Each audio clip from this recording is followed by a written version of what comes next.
What is up, guys? Welcome back to the channel. We have just my initial thoughts on Final Fantasy Online anyway. So I have about 13 hours in the game so far, and I'll tell you, this game is not lacking in like lore.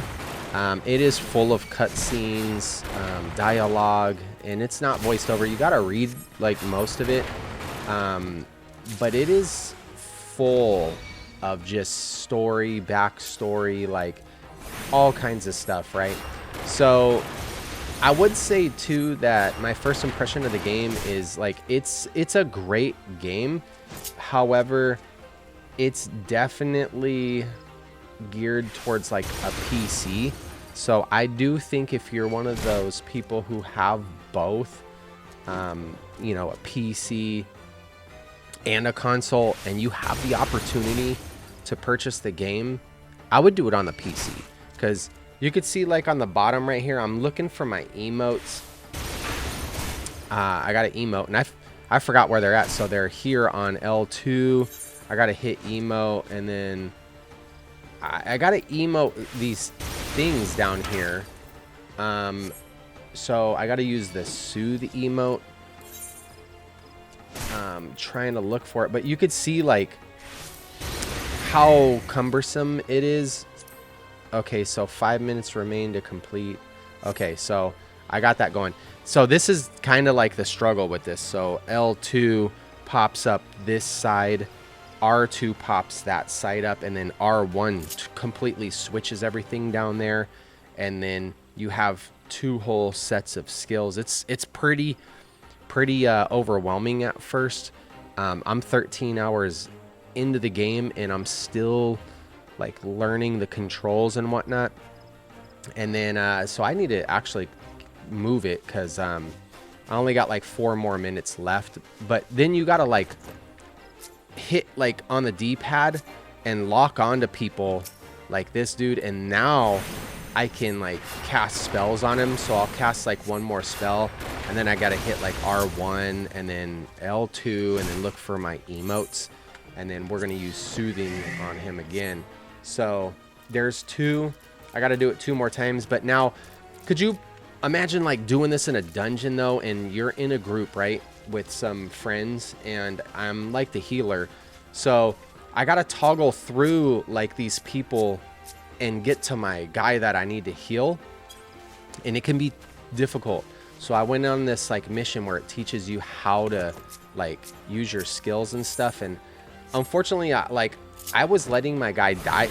I wasn't letting him die, but he died because I couldn't target him quick enough and heal him quick enough. It's pretty crazy, but that's why I'm saying like a keyboard and a mouse I feel like is the way to go on this game. I mean, it's still worth playing. Like if all you have is a console, I mean, fine, get it. I'm not saying it's trash or anything, but it gonna take some time to get used to the controls for sure. Now, after I do this, I'm gonna show you a little bit into the menu, the gear and stuff like that.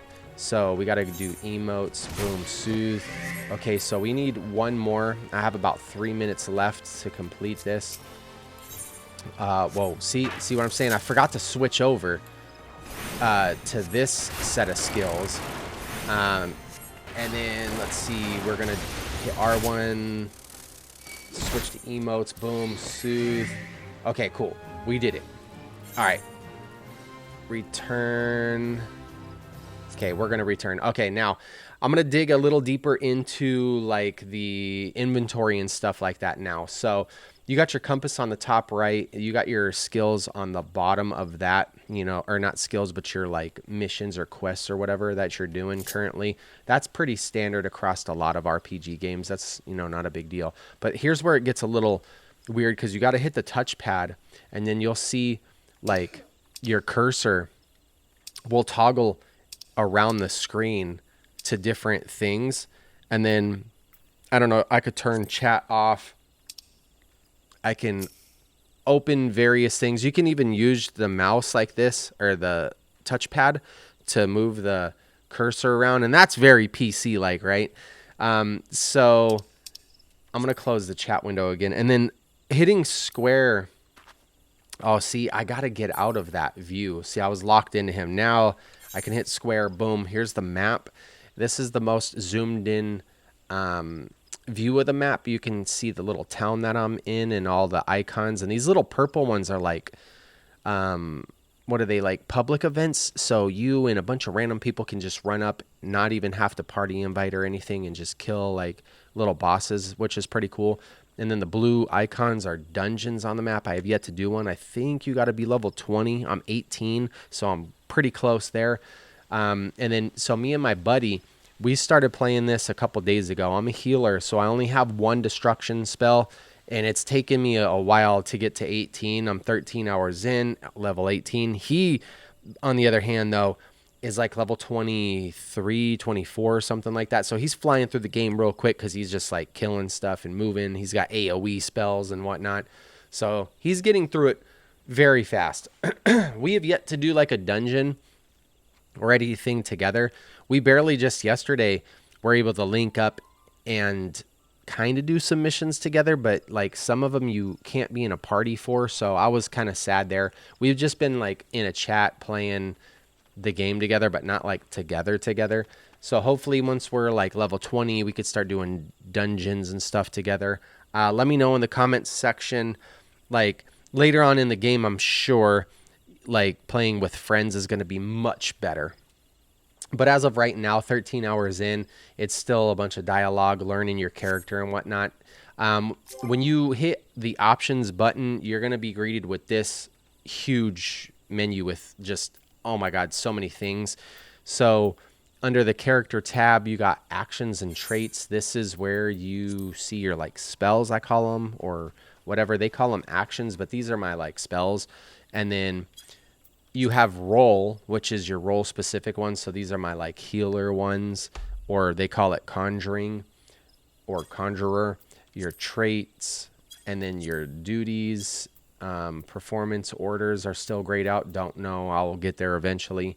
And then going back in there too, we could go to character. And then this is very familiar to a lot of people that play RPGs, right? This is, I mean, in Diablo, Path of Exiles, and God knows how many other games, right? You could just click on like a piece of gear. It'll show you on the top right how many pieces of gear you have. On the bottom left, it'll tell you like that specific robe will -8 defense, -13 magic defense. So I'm wearing the most powerful piece of gear that I have. It'll be a green plus symbol if it adds. So it makes it very easy to know like if it's better or not. But you got rings, earrings, I think, a necklace, you know, boots, gloves, pants, you know, typical stuff like that. So that's pretty cool there.